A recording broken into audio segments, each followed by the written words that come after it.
These lovely dogs would be sexually abused by this man in 10 years. That man is none other than Adam Britton, once hailed as a world-renowned crocodile expert and a dedicated conservationist. But behind his polished public image lay a horrifying secret. Britton committed some of the most shocking acts of animal cruelty ever recorded. His crimes, which involved the torture and killing of numerous dogs, not only destroyed his reputation, but also left those who once admired him in disbelief. Today's case is one of the darkest we've ever covered, and it's about one of Australia's cruelest psychopaths, Adam Britton. Hello and welcome back. If you're new here, don't forget to subscribe and click the notification bell to stay updated. Before we dive in, a major trigger warning. This case involves extreme animal abuse and mentions of CSA. We'll do my best to avoid overly graphic details, but some descriptions are necessary to fully grasp the extent of his crimes. Is that the alligator is going to use all of its bite force to clamp down on the bear, and these teeth are going to puncture the skin and even go into the bone. And then what it's going to use is these powerful muscles on the back of its neck and the weight. Adam Robert Corden Britton was born in 1971 in Wakefield, West Yorkshire, in the UK. He attended Queen Elizabeth Grammar School in Wakefield, where he initially considered studying veterinary science, but eventually shifted his focus to zoology. In one of his blog posts, Britton credited 3 people for inspiring his career: his mother, his biology teacher, and Sir David Attenborough. After finishing school, Britton earned his undergraduate degree from the University of Leeds in 1992, followed by a PhD in zoology from the University of Bristol in 1996. His doctoral research focused on the hunting methods of bats. But Britton's real passion was crocodiles. He'd been fascinated by them since childhood and dreamed of improving the often tense relationship between humans and these ancient predators. In 1996, at 25 years old, Britton moved to Australia's Northern Territory, home to the world's largest population of saltwater crocodiles. It was there that he decided to build his life and career. He quickly landed a job as a senior researcher at Crocodilis Park, a small zoo and research facility. His dedication paid off, and he became a leading global expert on crocodiles. He also worked as a research associate at Charles Darwin University. It was during this time that Britton met his wife, Erin, a biologist and wildlife ranger. The two shared similar professional interests and eventually married. They lived on a secluded 2.5-acre estate in McMinn's Lagoon. The property's remote location would later play a key role in the horrific crimes Britton committed. In 2006, Britton left Crocodilis Park, and together with Erin, co-founded a research and consulting business called Big Gecko. The couple ran the company together, and on the surface, Britton's life seemed like a success story, a respected scientist living his dream. But beneath that polished exterior lay a dark and twisted reality. By this point, Britton had established himself as a leading expert on crocodile behavior. His massive property housed up to 8 saltwater crocodiles at one time. It became a hotspot for TV and film crews, offering rare footage of crocodiles in captivity, something almost impossible to capture in the wild. His company worked with major media giants like the BBC, National Geographic, and Discovery Channel, even training handlers and assisting crews during filming. Britton himself appeared in multiple documentaries, including Animal Face-Off, and in 2015, he helped Prince Harry rescue a trapped crocodile in Australia. Britton's reputation wasn't just local, it went global. In 2011, he helped measure Lolong, the world's longest captive crocodile, in the Philippines. In 2016, he dived with crocs for 60 minutes in Botswana. He even hosted his idol, Sir David Attenborough, on his property during the filming of Life in Cold Blood. To get groundbreaking footage of crocodiles mating, Britton built a custom enclosure for his pet crocodile, Smog. According to Britton, if you've ever seen an underwater shot of a saltwater croc, there's a good chance it's Smog. Britton seemed passionate about bridging the gap between humans and crocodiles, but he also loved the spotlight.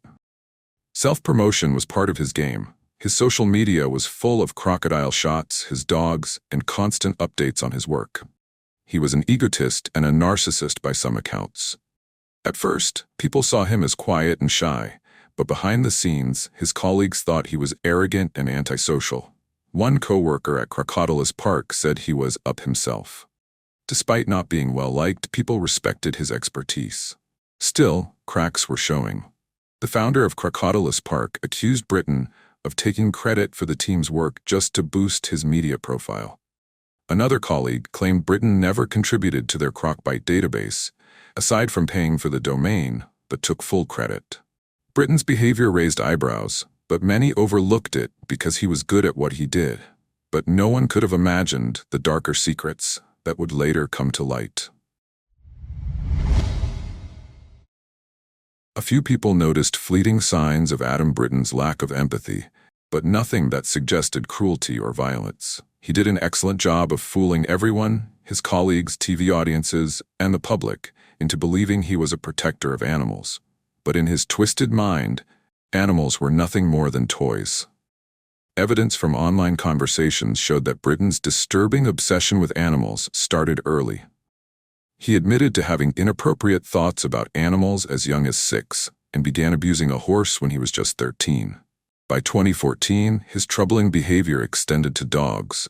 Britton confessed that he had tried to suppress these urges for a while, but eventually gave in and stopped trying to control himself, saying, "In the last few years, I let it out again. And now I can't stop. I don't want to."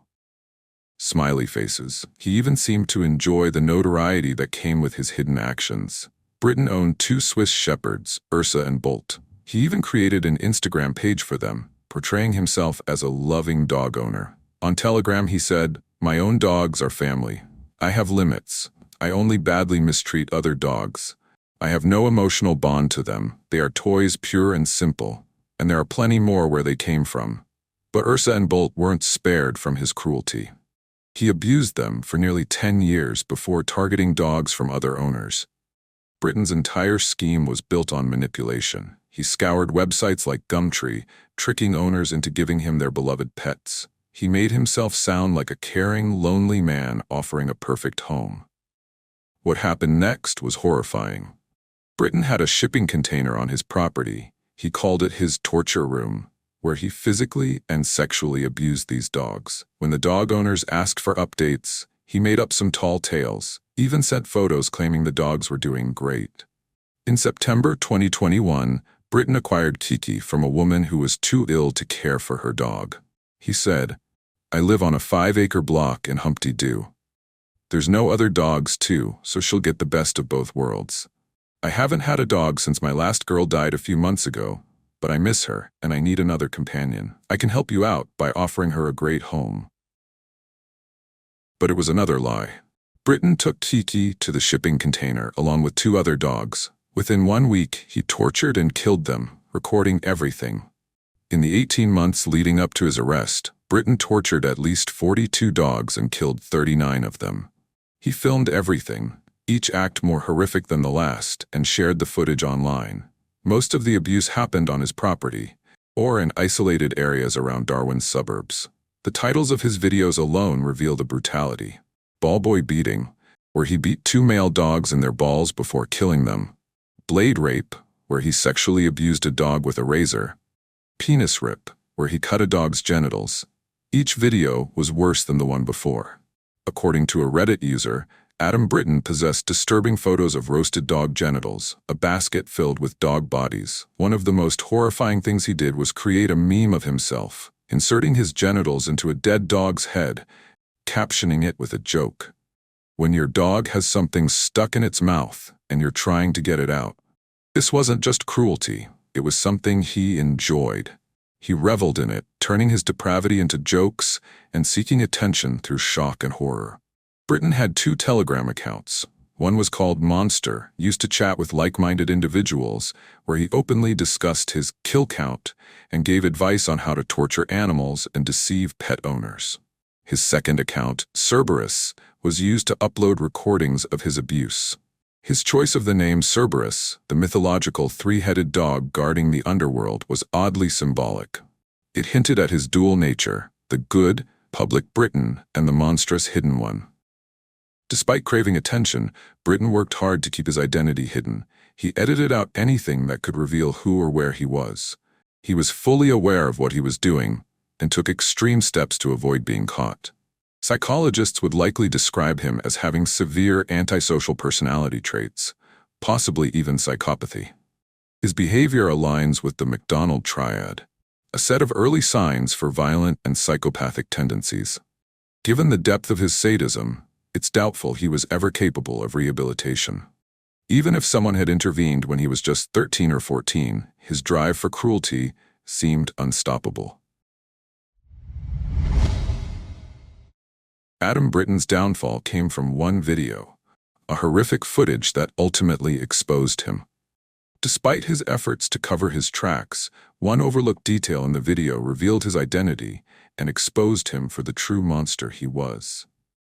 The video, titled "One Bitch and 9 Pups," was filmed in November 2021 and consisted of 10 separate clips stitched into a 15-minute compilation. It featured a 10-month-old pit bull mix and her 9 puppies, each just 2 to 3 weeks old. In the clips, Britton systematically killed the puppies using various tools, a drill, kitchen knife, handsaw, hammer, while recording the abuse in a forest. Throughout the video, Britton was nude and mostly kept his face hidden. According to those who have described the video online, Britton carried each puppy to a log in the center of the frame and killed them one by one in unimaginably cruel ways. He inflicted extreme torture on each pup, gaining sexual gratification from the violence. Pup after pup was brutalized. Descriptions of the abuse are difficult to comprehend. He drilled into skulls, sawed bodies in half, stomped on them, and performed sexual abuse. The 9th puppy was dismembered, its limbs broken by hand before Britton decapitated it. The mother dog was forced to watch the entire ordeal, helpless. Then Britton tied her up, beat her, and forced her to eat the remains of her own puppies.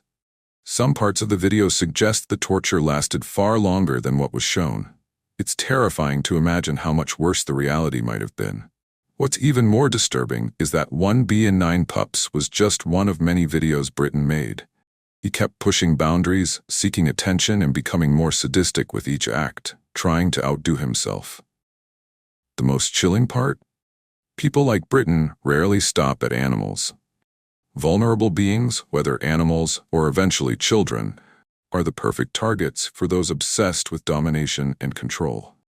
What he could have done next is too horrifying to think about. Thankfully, he was caught before it went that far. Toward the end of 2021, rumors spread about a new video, far more disturbing than anything people had seen before. The video was leaked from Britton's private Telegram chat, where a user uploaded it to a website. The uploader claimed they wanted to raise awareness and catch the person responsible. This video was so disturbing that it shocked even the regular viewers of these communities, sparking a hunt to find the person behind it. In March 2022, a breakthrough came. An online user noticed something crucial in the background of the video. An orange dog leash with the words, "Great pets start with you," a slogan used by Darwin Council. This clue was sent to the Northern Territory Animal Welfare Branch and passed to the police, triggering a covert operation involving both Northern Territory Police and the Australian Federal Police's Anti-Child Exploitation Team. In April 2022, police executed a search warrant at Britton's home. What they found was beyond horrifying. Severed dog limbs in a freezer, a decomposing puppy's head in a pond, and a dog's severed head on a neighboring property. Among the 44 items seized were computers, cameras, mobile phones, external hard drives, sex toys, and tools used for abuse. Investigators also found 50 files of child abuse material on his laptop, including footage of a toddler being forced into unspeakable acts. When asked by another Telegram user if he wanted to see this kind of material, Britton didn't refuse. He said, "Oh, curious to see that one."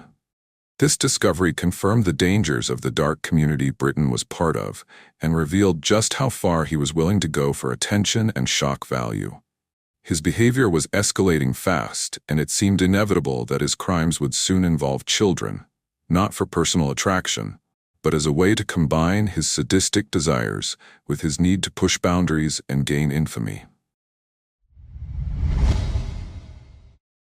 In April 2023, Britton was charged with 63 offenses, including bestiality, animal cruelty, and possession of child abuse material. His trial began at the Northern Territory Supreme Court, where prosecutor Marty Ost presented overwhelming evidence. The court heard graphic descriptions of Britton's deliberate and planned cruelty, including his use of multiple cameras and tripods to record the abuse while carefully concealing his identity. The evidence showed Britton had a long history of sadistic behavior, dating back at least to 2014. Over 18 months between 2020 and 2022, he intentionally tortured and killed at least 39 animals. The prosecutor warned that Britton would continue his crimes if released, given the extent of his planning and enjoyment in these acts. In August, Britton's defense team presented arguments to reduce his sentence. Legally, even in cases as horrific as this, the accused must have a defense. His lawyer, who requested to remain anonymous out of fear for her safety, cited Britton's mental health and personal history as mitigating factors. The defense argued that Britton's actions were influenced by a lifelong struggle with paraphilia, a condition involving recurring, intense sexual interests in atypical behaviors or objects. They claimed that societal stigma had caused Britton shame and fear, preventing him from seeking help earlier. Britton even wiped away tears in court, portraying himself as a man burdened by his condition. His lawyer added that Britton had undergone 30 hours of therapy in prison, which was a sign of remorse and potential for rehabilitation. But this isn't the case of someone who felt trapped and sought a way out. Britton's choices were intentional, calculated, and cruel. Having a disorder doesn't absolve responsibility. People can't control what they're attracted to, but they can control their actions and manage those urges appropriately. Britton chose not to. He manipulated others, trained them to follow his lead, and showed no genuine remorse. For that, there's no excuse. The prosecution made it clear that Britton was fully capable of rational decision-making and had chosen to act on his desires, often encouraged by others in his twisted Telegram community. The prosecutor described his offenses as almost beyond description in terms of significant depravity. The judge agreed and concluded that Britton's mental condition did not reduce his moral responsibility. In September 2023, Britton pleaded guilty to 56 charges of bestiality and animal cruelty, as well as 4 counts of possessing and distributing child abuse material. His guilty plea spared the court from a full trial, but the judge still reviewed the evidence to determine an appropriate sentence. The judge issued a warning to the courtroom, noting that the details were so horrifying they could cause nervous shock. Some people left in tears as the crimes were described, while others choked up or cursed Britton under their breath. Throughout it all, Britton pretended to show remorse and wiping away fake tears. But his sorrow wasn't for his victims. It was for himself. He wasn't mourning his crimes. He was mourning the loss of his status and freedom. At one point, his lawyer presented a letter from Britton himself. He wrote, "I take full responsibility for the demeaning crimes that I perpetrated on dogs. I deeply regret the pain and trauma that I caused to innocent animals, and consequently to my family, friends, and members of the community I attended. I let you all down, and I'm truly sorry. I now acknowledge that I've been fighting a rare paraphilia disorder for much of my life, and that shame and fear prevented me from seeking the proper help I needed. No amount of words can convey how sorry and ashamed I am, nor undo what I did. But I am determined to prove that I am better than this, that I will seek long-term treatment, and that I will find a path toward redemption." But the judge wasn't buying it. He condemned Britton's actions as completely beyond ordinary human understanding and comprehension. He emphasized that Britton was a highly educated man who made a deliberate, informed choice to commit these atrocities. His crimes weren't the result of impaired judgment. They were driven by pure evil. Each act of torture was prolonged, meticulously planned, and turned into a production that Britton proudly shared. The judge noted that if Britton hadn't been caught, he would have continued without hesitation. People like him don't stop on their own. They have to be stopped. On August 8, 2024, Britton, then 53, was sentenced to 10 years and 5 months in prison, with a non-parole period of 6 years. This means he could be eligible for release as early as September 2028. In just 3 years, he could be back on the streets. While he was banned from owning animals for life, the punishment feels woefully inadequate. Britton's crimes were a deliberate series of acts involving extreme cruelty. He had no limits, and if left unchecked, his actions could have escalated to involve children. We're at home at the moment, and we've got to feed the crocodiles. We've got a freshie here called Nal, and he really likes chicken legs. So what I'm going to do is I'm going to hand this camera to Erin, which is here. Say hi, Erin. Hi, everybody. Okay. A lot of people have asked, where was his wife, Erin? How could she not have known? Erin and Adam were married for 15 years, but she insists she had no idea what was happening. Erin worked as a ranger and was often away for months on international expeditions. By the time Britton's behavior spiraled, their relationship had become more like a business partnership. They lived like housemates, sleeping in separate bedrooms, while Britton went out of his way to hide his activities. Investigators confirmed his crimes worsened when Erin wasn't home. After Britton's arrest, Erin disappeared from the public eye. But recently, she broke her silence in an emotional interview with Australia's 60 Minutes, expressing shock and horror at what her husband had done. She was devastated, especially when she learned the pets they shared were also victims of his abuse. Erin recalled how Britton had grown increasingly withdrawn, spending long hours on his computer. But since they were no longer romantically involved, she had no reason to suspect anything. Even after the investigation revealed frozen dog remains and evidence that Britton fed dogs to his crocodiles, Erin remained adamant that she had no clue. We've said before, and we'll say it again, Adam Britton cannot be rehabilitated. While in prison, he wrote disturbing letters to Erin, asking her to send him books about dogs. It confirmed her worst fears. Britton had no remorse and was still clinging to his twisted fantasies. He had no intention of getting better. Rehabilitation was never on his mind. Since his conviction, Erin has left the marriage and moved on with her life. Rather than hide, she has become a fierce advocate for animal protection and tougher laws against animal cruelty. We can't help but feel deeply sorry for Erin. Some people online have been quick to judge, accusing her of knowing more than she's admitted. But the truth is, she had no reason to suspect her husband of such evil. They shared a passion for animal conservation, and in her mind, Britton loved animals as much as she did. While the dogs were the primary victims of Britton's crimes, Erin is a victim too. She was manipulated and betrayed by the man she married. To discover your husband not only tortured animals, but was sexually attracted to them, is a trauma few could comprehend. It's a blow to her self-esteem, especially knowing they hadn't been intimate for years. Erin is likely questioning everything about their relationship, her judgment, and the life they built together. Thankfully, they didn't have children. At least some part of this nightmare ended before it could get worse. The terrifying part about Adam Britton is that he wasn't acting alone. He was part of an online community of zoosadists, people who share their horrific acts of animal abuse for attention and pleasure. Britton regularly exchanged videos with others in this dark network. One of his contacts, Lucas Russell Van Wert, also known as Graves, was from Ohio. In 2022, authorities raided his home and seized devices containing nearly 1,000 photos and videos of animal abuse. He admitted to sexually assaulting and torturing dogs, inside the sleeper cabin of a truck, and even possessed crush videos, a disturbing genre involving the torture of small animals for sexual gratification. Investigators also found child abuse material on his devices. In May 2023, Van Wert was sentenced to 97 months in prison, with 15 years of supervised release for possession and transportation of child sexual abuse material, obscene content, and animal crush videos. Another key figure in Britton's circle was Jaden Corse, known online as Gorvigid, a 24-year-old from Kentucky.